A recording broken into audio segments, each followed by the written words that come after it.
All right, welcome everybody. This is probably just going to be a quick 2-minute video, not super long. Tell the difference between an early 99 and a late 99 turbo. The reason being is if you watch our marathon build video, I confused my turbo. I have an early 99 truck. First off, I have an early 99 truck.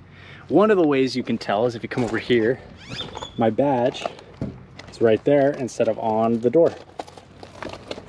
I read that's one of the things I read online was depending on where the badges are, you can tell if it's an early or late 99. Build date, if I come over to my driver's side here, and I look at my build date, it's 798.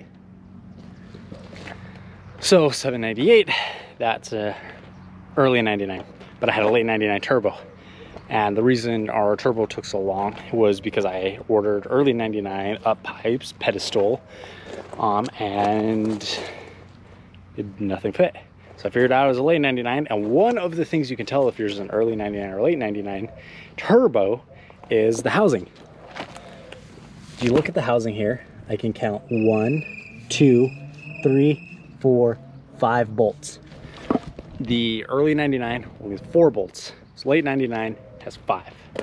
All right, and another surefire way to tell if your turbo is an early 99 or late 99, so look at the air intake heater right there, right next to that green plug. It's an air intake heater. I have an early 99, so it obviously doesn't have all the connections for the air intake heater.